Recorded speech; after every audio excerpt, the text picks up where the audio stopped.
And quote, hide this in your water glass at night and never speak about IT and quote, ladies and gentlemen. Tonight, before you sleep, you will place a glass of water beside your bed. Not because you and Apos are thirsty, not because it's an Apos routine, but because that glass is about to hold something most people never dare to carry. No, not a powder, not a secret formula, not magic. It's intention. Every night the world pours noise into you. Fear. Comparisons, and by morning you wake up diluted. So tonight you do something different. You sit in silence. You look at that water, and without saying a word, not to friends, not to family, not to social media, you place your decision into it. The decision to stop explaining yourself, the decision to move quietly, the decision to grow without announcing it, because the fastest way to kill a dream is to speak it too early. You drink that water in the morning and nobody knows why you walk differently, why you speak less, why you and Apos are calmer, why you and Apos are dangerous in the most peaceful way. Let them underestimate you. Let them think nothing has changed. Some power works best when hidden. Some victories are won before they and Apos are visible. And some transformation should never be discussed, only lived. So tonight, hide it in your water glass and never speak about it. Just become it. Silence is strength. Real growth happens quietly. Speaking too early weakens intention. Silence is strength, not because silence is empty, but because it is full. It is full of restraint, awareness, and control. In a world that rewards loudness, speed, and constant explanation, choosing silence is a deliberate act of power. Most people talk too soon. They announce plans before they understand them, share dreams before they protect them, and explain themselves to people who have no intention of helping. Silence interrupts that cycle. It creates space between intention and action, and in that space, real growth begins. When you speak too early, you invite noise. Opinions rush in, doubts creep up, and expectations begin to shape something that was never meant to belong to anyone else. Even encouragement can be dangerous because it can replace discipline with applause. Silence removes all of that. It allows your idea, your goal, your decision to stay pure long enough to take root. Like a seed underground, growth is invisible at first, but that invisibility is not weakness. It is protection. Silence also builds self-trust. When no one else knows what you are planning, you are forced to rely on your own commitment. There is no external validation to lean on, no pressure to perform for an audience. You either show up for yourself or you don an apost. That kind of accountability is rare and it sharpens you. You stop chasing reactions and start focusing on results. You move differently when no one is watching, and that discipline compounds over time. There is also a psychological strength in not explaining yourself. Explanation often comes from insecurity, from the need to be understood, approved of, or justified. Silence says, and quote, I am comfortable with my direction, even if you don an apost see it yet. And quote, it shifts power back to you.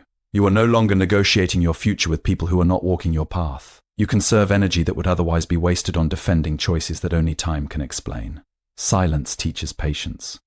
When you keep your plans to yourself, you learn to sit with uncertainty. You learn to work without guarantees, praise, or reassurance. That patience becomes emotional armor. You are less shaken by setbacks because no one else knows you and apostrophe stumbled. You simply adjust, learn, and continue. Quiet progress is resilient progress. There is a reason some of the most effective people speak the least about what they are building.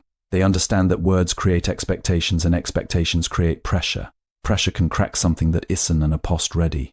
Silence, on the other hand, allows strength to develop naturally. By the time results appear, they are solid enough to stand on their own.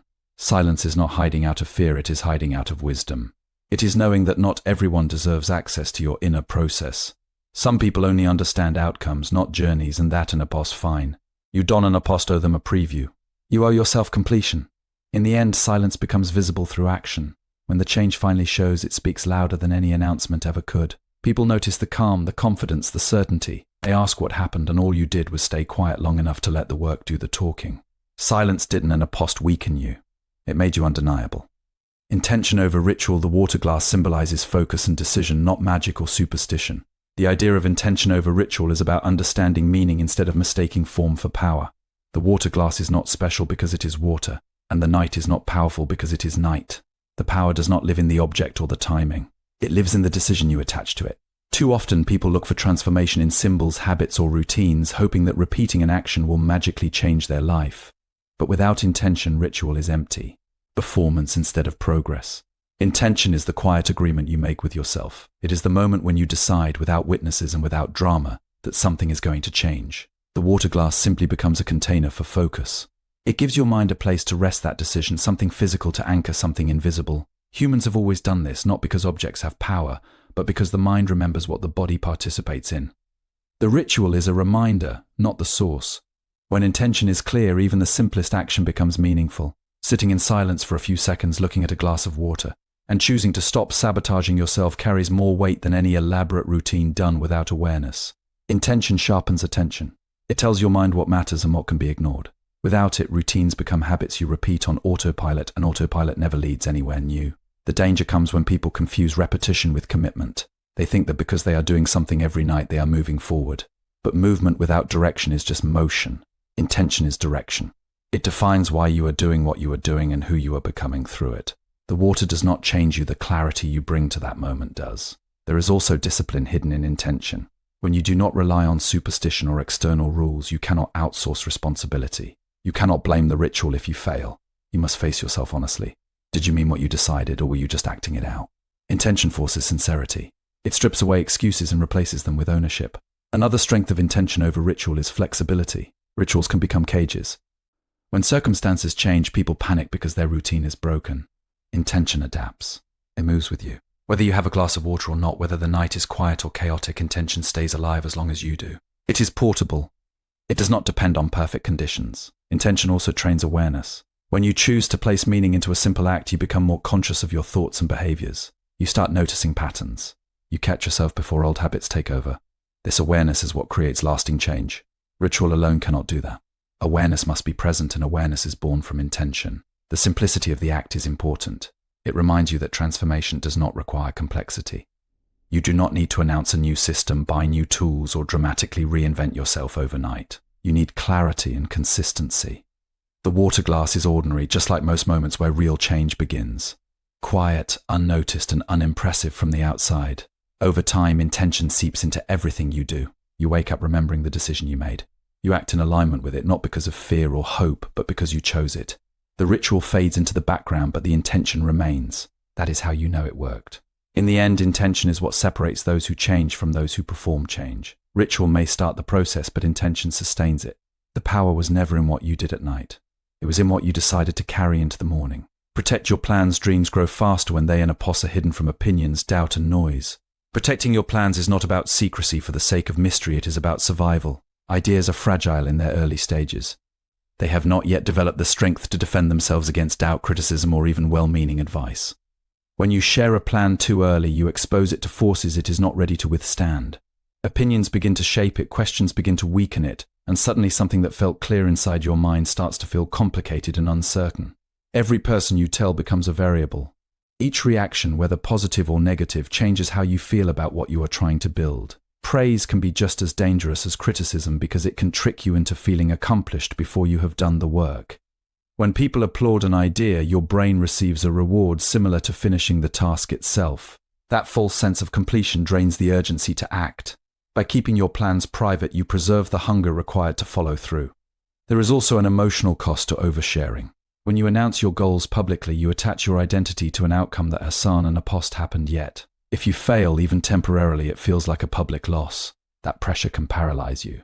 Many people quit not because they are incapable, but because the weight of expectations becomes heavier than the work itself. Privacy removes that burden. You are free to experiment, fail quietly, adjust, and try again without shame. Protecting your plans allows you to move at your own pace. When others know what you intend to do, they start tracking your progress, even unintentionally. They ask questions. They compare timelines. Suddenly your journey is no longer yours. Silence gives you ownership over your timing. You grow when you are ready, not when others expect results. Another reason to protect your plans is energy conservation. Talking takes energy. Explaining takes energy. Defending takes energy. That energy is limited. Every ounce spent on conversation is an ounce not spent on execution. Quiet focus channels all available energy into action. Progress accelerates when attention is not divided. Privacy also sharpens intuition.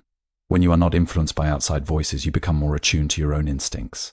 You learn to trust your judgment. This trust compounds over time and becomes one of your greatest assets.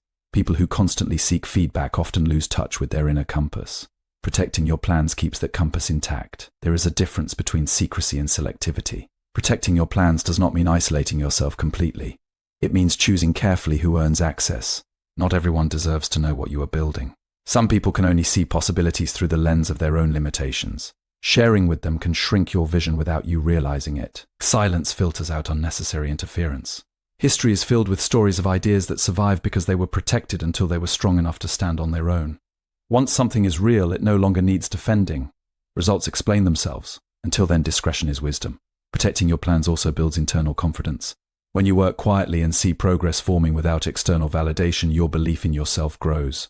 That belief is deeper and more stable than confidence borrowed from others. It does not disappear when opinions change. In the end, protecting your plans is an act of respect toward your future self. It is choosing to give your goals the conditions they need to grow. Not everything needs to be shared. Some things need time, patience, and silence. When the time comes, what you built in private will speak louder than anything you could have said out loud. Internal transformation. First, change begins within before it ever shows on the outside. Internal transformation always comes before external change, even though most people try to reverse the order. They chase visible results, public milestones, and outward proof, believing that once those appear, confidence, peace, or discipline will follow. But lasting change does not work that way. What shows on the outside is only a reflection of what has already shifted within. Without internal transformation, external success is unstable, temporary, and easily lost. Internal transformation begins quietly.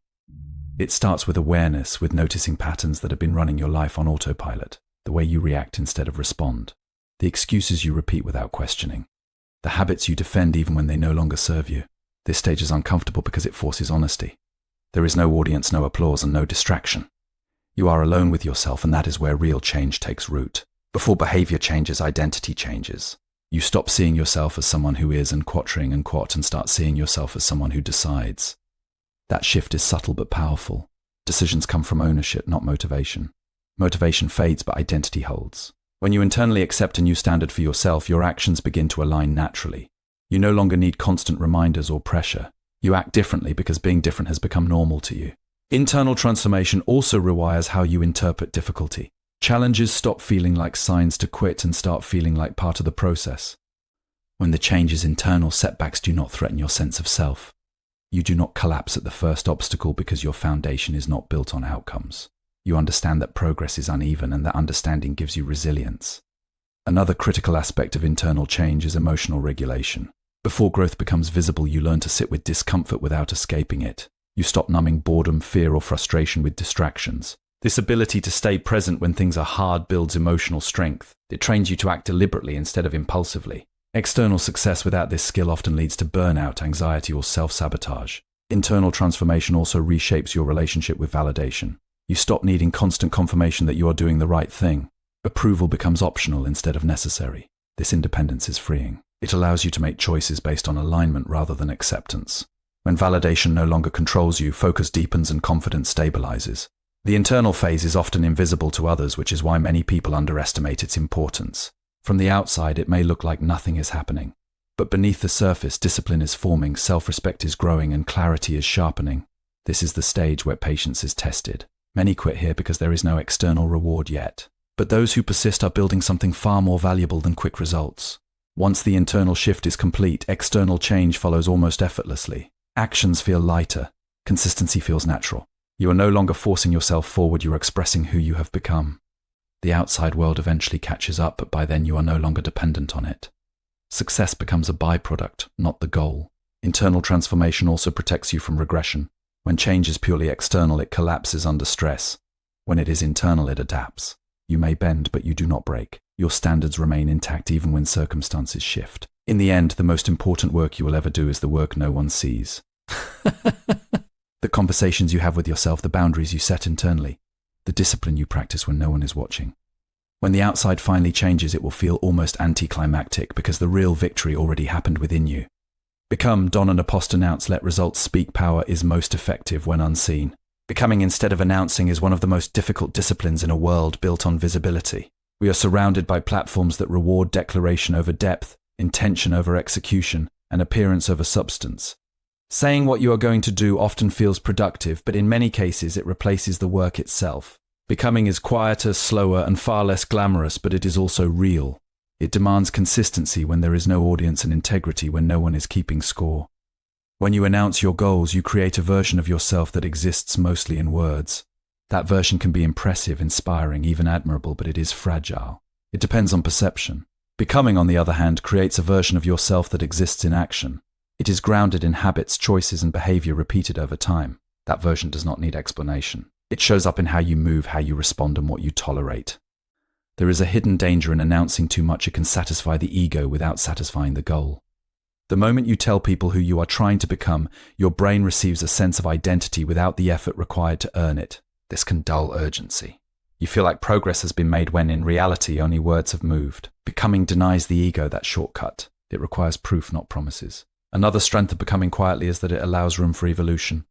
When you announce a version of yourself publicly, you may feel trapped by it. Changing direction can feel like failure rather than growth. When you keep your process private, you can adapt freely. You can refine your goals, abandon what no longer fits, and grow without having to justify every adjustment. Becoming is flexible, announcing is rigid. Becoming also builds credibility that cannot be faked. When results speak, they carry weight. People listen differently when they see evidence instead of intention. Respect earned through action lasts longer than attention gained through words. When you become something in silence, the recognition that follows feels different. It is grounded, not inflated. You are not trying to convince anyone. You simply are. There is humility in becoming without announcing. It shifts focus away from image and towards substance. You stop asking how things look and start asking whether they work. This humility strengthens character. It makes you more teachable, more patient, and more resilient. You are less attached to praise and less shaken by criticism because your identity is no longer tied to performance for others. Becoming also changes how you experience success. When success arrives after quiet effort, it feels earned rather than borrowed. You trust it because you know what it took to build. That trust creates calm. You are not afraid of losing what you gained because you know you can recreate it. Announced success often feels fragile, embodied success feels stable. Another important aspect of becoming is alignment. When you focus on action rather than announcement, your life begins to reflect your values more clearly. There is less contradiction between what you say and what you do. That alignment creates self-respect. You look at yourself differently when you know your growth is real, even if no one else knows yet. Over time, becoming reshapes your presence. People notice something has changed even if they cannot name it. You are calmer, more grounded, more decisive. You speak less, but when you do, your words carry weight. This is the quiet authority that cannot be taught or marketed. It comes only from lived experience. In the end, becoming instead of announcing is about choosing depth over display. It is trusting that what is real does not need promotion. When you finally speak, if you choose to at all, it will not be to declare who you are becoming. It will be to stand as proof that you already have.